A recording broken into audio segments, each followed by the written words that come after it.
તો આ જે પેજ કમિટીના સભ્યોના ઘરે એનો સંપર્ક કરવા માટે આ બૂથ પ્રમુખો તમારા કમિટીના સભ્યોને જે 14 જણ છે અને 150 તમારા એક બૂથમાં પેજ કમિટીના સભ્યો છે એ એક પેજ પર 5 આવા 2 પેજ એ લોકોને તમે આપી દો એટલે આ 14 જણ પાસે 28 પેજ જશે।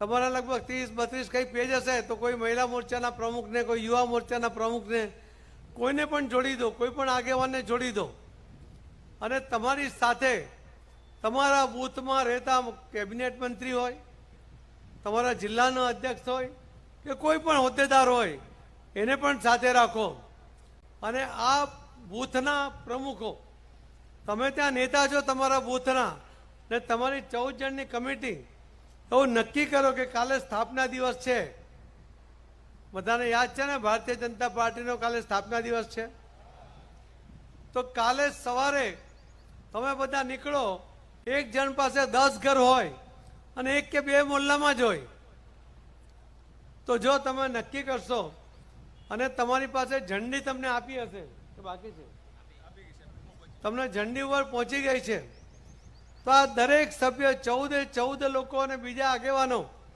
આ 10 નામ લઈને કાલે સવારે 8 વાગે નીકળે, પેજ કમિટીના સભ્યને ઘરે જઈને એના ઘરે ઝંડી બાંધે, એક તો પોતાની હાજરીમાં બાંધે અથવા તો પોતે બાંધે। લગભગ આપણે 45 લાખથી વધુ આ ઝંડીઓ એ બનાવી છે, ત્યારે આ ઝંડીઓ તમારે દરેક જણના ઘરે બંધાય એ પ્રયત્ન કરવાનો છે। તમે કોઈ એક ઝંડો લઈને જાઓ કોઈના ઘરે પેજ કમિટીના સભ્યોને ત્યાં, તો તમારા પ્રમુખ તમને કહેશે કે તમારે વડીલ વંદનામાં જવાનું છે, તમારે લાભાર્થી માટે જવાનું છે, તમારે દિવ્યાંગ ભાઈ બહેનો માટે જવાનું છે, તો કેટલી વાર જવું પડે? તમારે 4-5 વાર જવું પડે કે નહીં? મારી સિસ્ટમમાં મારી તમને વિનંતી છે કે કાલે તમે જ્યારે નીકળો ત્યારે આ 10 ઘર 12 ઘર જે બી તમારા આવતા હોય એ પેજ કમિટીના સભ્યોને મળીને એમને પૂછી લો કે તમારા ઘરમાં કોઈ 85 વર્ષથી વધુ ઉંમરનો કોઈ વ્યક્તિ છે કે નથી, તમારી આજુબાજુમાં કોઈ છે એ કે અહીંયા છે, તો એમને જઈને મળીને એને વડીલોને વંદન કરીને એમને કહો કે તમારે મતદાન મથક પર જવું છે અથવા ઘરેથી મતદાન કરવું છે। એ કહેશે હા ઘરે મતદાન કરવાની વ્યવસ્થા થઈ જાય તો સારું, તો તમે એનું નામ, એનું એડ્રેસ, મોબાઈલ નંબર લઈ લો અને અહીંયા પ્રમુખને આપી દો, એ કલેક્ટરશ્રીને કહી દેશે તો એ આખું લિસ્ટ આપશે, તો એ વડીલોના ઘરે મતદાન કરવા માટે અધિકારી જશે અને એનું મતદાન કરાવી દેશે। એ વડીલને એમ લાગશે કે જો ભારતીય જનતા પાર્ટીનો કાર્યકર્તા એણે મારી કાળજી કરી, મારે મતદાન મારે કરવું હતું, મોદી સાહેબને વોટ આપવો હતો અને હું જઈ શકું એમ નહોતું, પણ વ્યવસ્થા ભારતીય જનતા પાર્ટીના કાર્યકર્તાએ કરી, તો કોને મત આપશે? આવું થોડું નહીં, બધા એક સાથે બોલો, કોને મત આપશે? તમે એ જ વખતે પાછો બીજો પ્રશ્ન કરો પેજ કમિટીના સભ્યને કે આ તમારા આજુબાજુમાં કોઈ દિવ્યાંગ ભાઈ બહેન રહે છે? એ કે ના નથી, તો કોઈ વાંધો નહીં, પણ કોઈ જગ્યાએ હોય તો દિવ્યાંગ ભાઈને જેને ભાઈ બહેનને જેને પૂછજો કે તમારી પાસે દિવ્યાંગનું સર્ટિફિકેટ છે? એ જો 40%થી વધારે દિવ્યાંગતા એમના શરીરમાં હોય, એનું જો એનું સર્ટિફિકેટ હોય તો એના પણ ઘરે જઈને અધિકારી મતદાન કરાવશે, એમણે મતદાન મથક સુધી જવાની જરૂર નથી। કેટલા કામ થયા? એક ઝંડી આપવાનું થયું, બીજું વડીલ વંદના થયું, ત્રીજું બોલો દિવ્યાંગ ભાઈ બહેનોનું થયું। હવે ચોથું કામ છે તમારું કે જે એના માટે તમને પ્રમુખે વારંવાર કહ્યું હશે કે લાભાર્થીઓનો સંપર્ક કરો।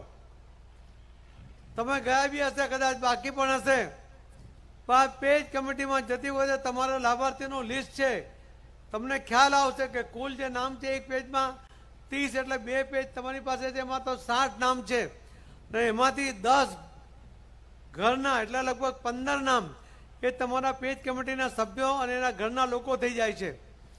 ત્યાં જો કોઈ લાભાર્થી હોય, કદાચ પેજ કમિટીનો સભ્ય પણ લાભાર્થી હોઈ શકે, બીજો પણ હોઈ શકે, અને એને કેટલા લાભ મળે છે એનું લિસ્ટ પણ મેં પ્રમુખને આપ્યું છે, તો એ જો તમે એને લાભાર્થીઓને મળી લો, એને તમે કહો એના ઘરે જાઓ એ તમને પાણી આપે તો એમ કહેવાય કે ઘર ફાઇન બનાવ્યું છે, સરકારની કોઈ મદદ મળી હતી, મોદી સાહેબની યોજનાનો કોઈ લાભ લીધો હતો?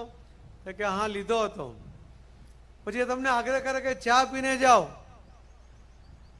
તો ચા હોય ત્યારે પૂછ્યો કે તમે ગેસ પર ચા બનાવી તો આ મોદી સાહેબની યોજનામાંથી તમને આ ગેસ મળ્યો છે? તો કે હા. એટલે એને કેટલા લાભ થયા? એને પૂછાય કે તમને કોઈ આયુષ્યમાન કાર્ડ તમે બનાવ્યું છે? તો કહેશે હા, એમ કે મારા પિતાના ઓપરેશનનો ખર્ચો હતો અને મારે 4-5 લાખનો ખર્ચો હતો, મારાથી પહોંચાયો નથી, પણ કાર્ડને કારણે મારા પિતાનું ઓપરેશન સરસ થઈ ગયું. એટલે કયો લાભ, કેટલો લાભ થયો? 3. હવે ગુજરાતની અંદર તો આપણા આદરણીય મુખ્યમંત્રી શ્રી ભૂપેન્દ્રભાઈ પટેલ એમણે તો બીજા 5 લાખ આપ્યા છે, એટલે 10 લાખ રૂપિયાનો લાભ મળે છે, જેને બીમાર પડવાનો હવે કોઈ ભય નથી. અને આ રીતે જો તમે બધાને મળીને જો એક જ રાઉન્ડની અંદર 1 કલાક 2 કલાક કાઢશો ને, તમારા 10 ઘર કાલે સવારે પતી જશે. ભારતીય જનતા પાર્ટીના આ બૂથના જે સભ્યો છે એ જે એક બૂથ પર છે, એમણે એ બૂથ પર રહેતા જે કાર્યકર્તા, એ પેજ પર રહેતા જે કાર્યકર્તા હોય, એ 30-60 જે નામ છે એમાંથી જે કાર્યકર્તા અથવા તો પેજ કમિટીના સભ્યોને પણ બોલાવીને સાથે આવતા હોય અને નાના વાજા બાજા સાથે જો તમે નીકળો અને દરેક ઘરને ઝંડી બનાવો, તો જે તમારો પેજ સમિતિનો સભ્ય ના બન્યા હોય ને એ પણ ઝંડી માંગશે, એને પણ ઝંડી આપી દો, એ પણ મત તમારા ખાતામાં જમા થઈ જશે. મારે મિત્રો આપને એટલે જ કહેવું છે કે આ સંપર્ક આ સમય અત્યંત જરૂરી છે. લાભાર્થીઓને લાભ અપાવવાની જરૂર છે, વડીલોને યાદ કરાવવું જરૂરી છે, દિવ્યાંગ ભાઈ બહેનોને આખા દેશની અંદર લગભગ 2